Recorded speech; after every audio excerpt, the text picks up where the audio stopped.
In today's modern age of gaming, Hollow Knight has basically become a household name. It is so popular that most of the time when asked about a metroidvania, Hollow Knight is one of the first titles that come to people's minds. In today's lesson, I will be breaking down the pieces that I think went into making Hollow Knight an indie darling. First, what was the competition like? So let's go ahead and dive into the year 2017 and see what the big releases were. This year was huge for gaming. We saw major AAA title releases such as The Legend of Zelda Breath of the Wild, Game of the Year winner and first open world Zelda game. This brought major Switch sales and also got a bunch of people into the series as a whole. Super Mario Odyssey, the best quote-unquote 3D Mario game. I'm so sorry, Galaxy, you're always number one in my heart. And major Switch launch title. This was nominated for 6 categories in the Game Awards alone. Horizon Zero Dawn, the first game in the now beloved Horizon series. This was another game that took 6 nomination spots in the Game Awards alone. And not to be undermined, indies actually did super well this year too. We saw the release of the first Little Nightmares game, the first in the now beloved trilogy, and this guy actually won a title at the Gamescom Indie Awards. We also saw Slime Rancher release, nominated for Best Debut Indie Game at the Game Awards. Slime Rancher was a huge release for what we now dub cozy gaming. And of course, we can't overlook a major player in the indie scene in 2017 with Cuphead. The winner of the 2017 Game Awards Best Indie Game, Best Art Direction, and Best Independent Game, Cuphead swept major categories at the Game Awards, and it was actually one of only 2 games that won multiple categories. And if we look at it now, it is still an incredibly highly recommended game to this day. So where does Hollow Knight fall in all this? This was a massive list of 2017 games. It was basically the top 6 games of the entire year, and Hollow Knight wasn't on it. Well, if we look a little deeper, it was actually nominated for Best Debut Indie Game, but obviously Cuphead took that. So if it couldn't necessarily compete in 2017 with the games released that year, could it compete with the other Metroidvanias? So I did some digging to see the list of 2017 Metroid game releases, and there was a lot, but a lot of ports. So alongside Hollow Knight, there were only 2 non-ports listed on the Wiki 2017 game releases. And that was Steam World Dig 2 and The Mummy Demastered. Both of these games scored lower than Hollow Knight, so critic and review-wise, Hollow Knight was the best Metroidvania released in 2017. That was not a port. I didn't look into the ports, I didn't really care. So looking at Hollow Knight, it's a highly praised, typically 9 out of 10 rated Metroidvania, nominated and therefore recognized for its passionate and handcrafted, well-received work. But nothing here gives us the answer to our question. Why is Hollow Knight considered an indie darling today? These results that I've shown you in our competition section actually would have us leaning more towards Hollow Knight being forgotten and Cuphead being the indie darling that we should be studying. Now, even though Cuphead is highly praised and is known as an amazing game, it's not seen in the same light as Hollow Knight. Cuphead is seen as a hard game, a tough-as-nails game that takes time, patience, and practice to beat. Hollow Knight, on the other hand, is viewed by quite a few to be a modern indie classic. It might be difficult, but with some of the topics we will touch later on, it is basically a game that can be beaten by a large population of gamers no matter their skill level. And so many people recommend it or have it in their backlog themselves. So maybe it was the team behind the game. Maybe there's some rich company with really big backers. Maybe they have, some interconnections with a great publisher. Hollow Knight was created by Team Cherry, a 3-person team from Adelaide, Australia. So maybe not. This team was fueled by their love and passion for old school gaming. Doing a little research, their webpage actually mentions some by name. They quoted Metroid, the Legend of Zelda series, and Mega Man. Taking that passion, they actually came up with an idea for a game titled Hungry Night for a local game jam. Now, sadly, Hungry Night, even though it was somewhat released, didn't make it into the game jam it was originally created for. Now, even though it might not have made it to the jam, the concept still stuck. The concept of this old kingdom was basically cemented in the minds of the devs. And with this amazing concept in mind and the beginning of a prototype of a game with Hungry Night, Team Cherry actually put the idea up on Kickstarter. And in less than a year, they were actually able to beat their goal and raise $57,000 Australian. And thus Hollow Knight was beginning.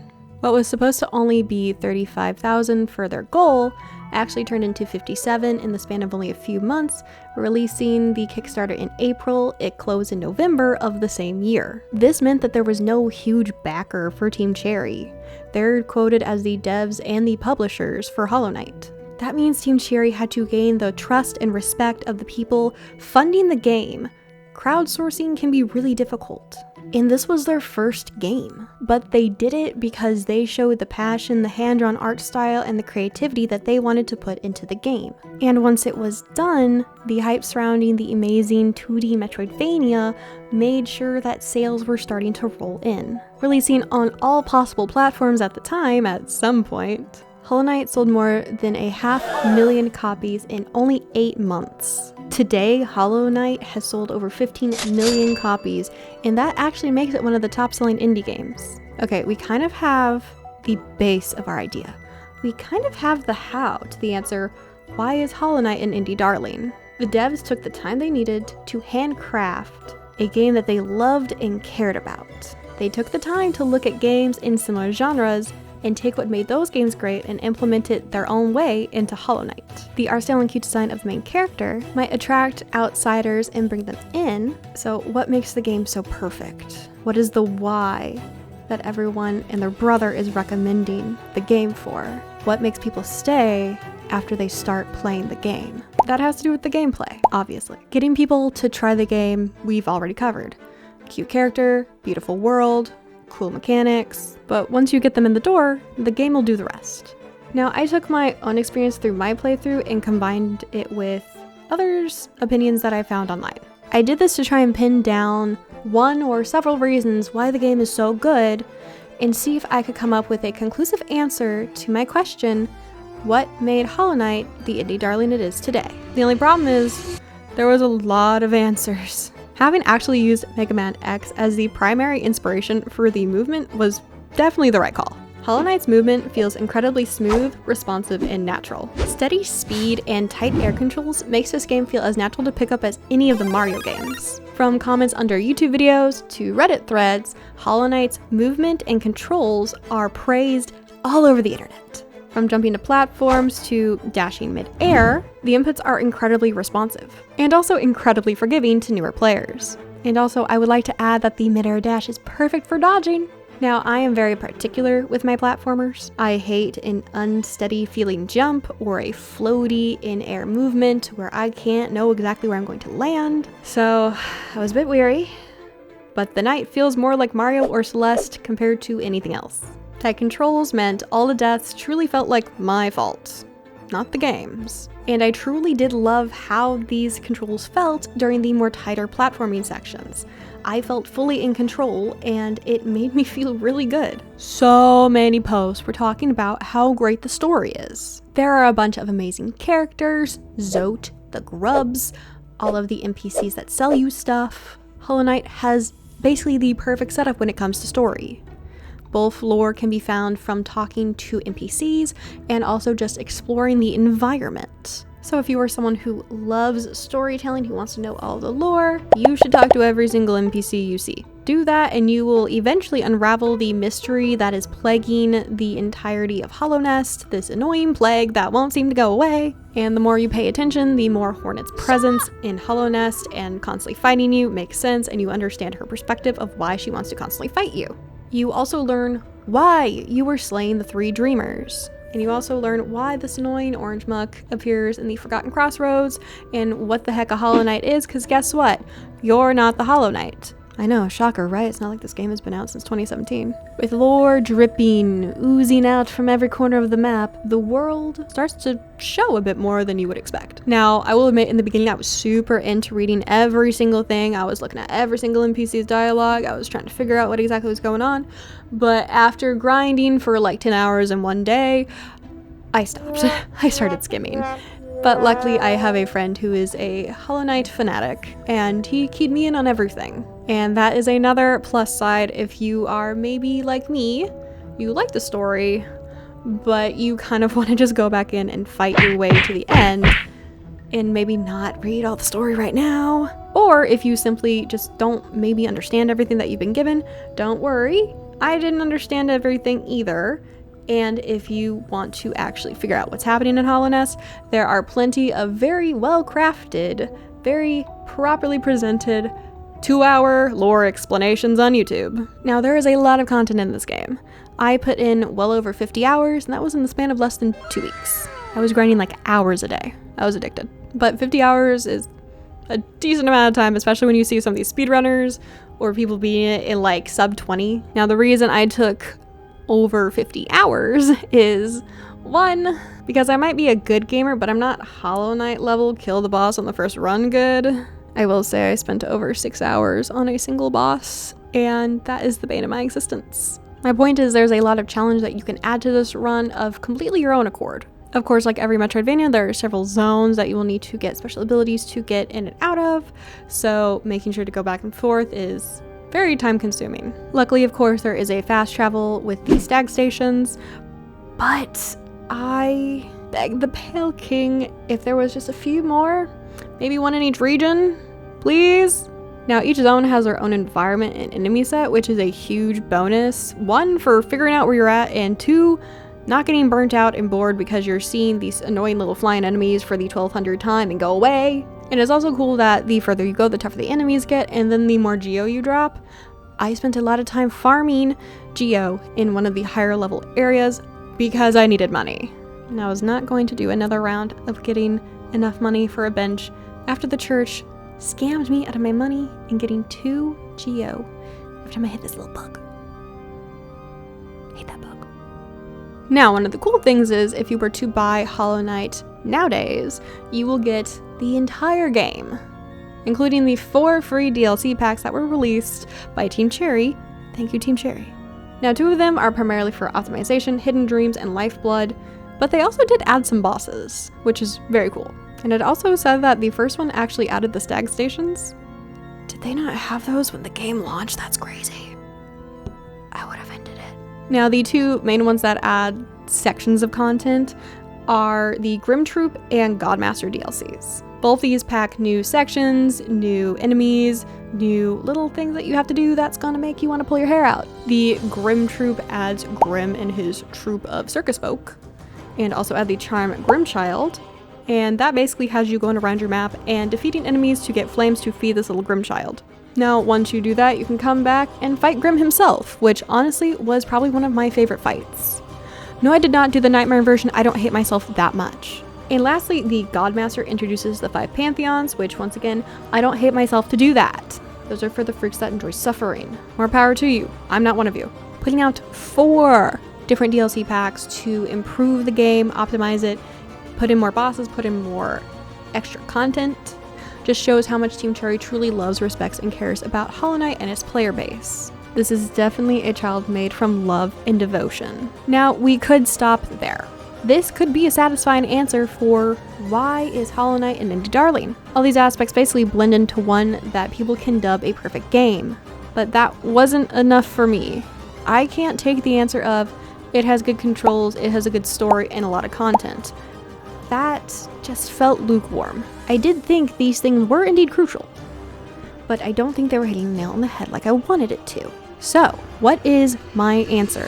Customizability. Now you might be thinking, what the hell are you talking about customizability in a game like Hollow Knight? I'll explain. Stick with me. The game is unique in a way that you and your buddy can both put 100 hours into the game and have 2 completely different experiences with it. From how you explore, to how you fight, to who you fight, Hollow Knight puts all of the power into the hands of the player to dictate what their playthrough will look like. And I think this is why Hollow Knight is so beloved. I've actually only seen a few people mention this, but it was one of the main focuses that I had during my playthrough, and that's the charms.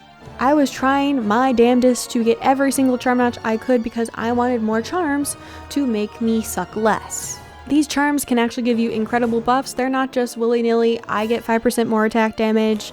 No, this is, I suck at dodging, so I'm going to get more masks, or I'm going to get a shield. This knockback is knocking me on my ass, so guess what? I'm going to get a steady charm, so that doesn't happen anymore. The charms essentially fix any gap that you might have in your skill set.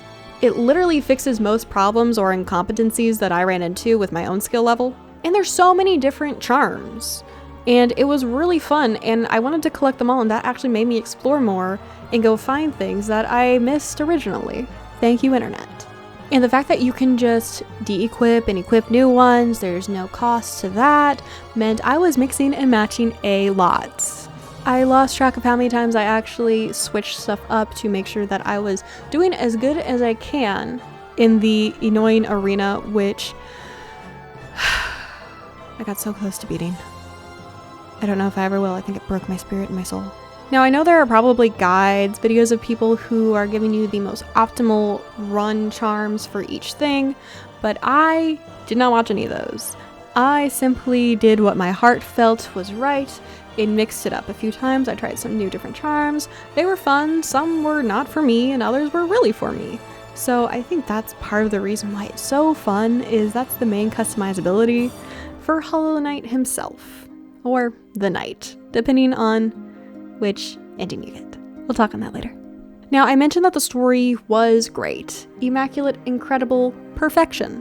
But did I mention that you could completely skip the story if you don't like story? You don't need to follow it if you just want to ooga booga your way through the entire thing. All you need to do is kill 3 dreamers and then fight the actual Hollow Knight. You'll roll credits after that, and you might have been in it for less than 10 hours. So if you want to go that route and just strong arm your way through the entire game, you totally can. You can ignore every single bug in Hollow Nest and leave the game knowing nothing about yourself, your father, your siblings, or Hornet. You had siblings? What, you didn't know that? You didn't read? You didn't go into the abyss? Those bitches are scary. Since the story isn't tied to progression, Team Cherry actually lets the player decide how much lore they want to invest themselves with.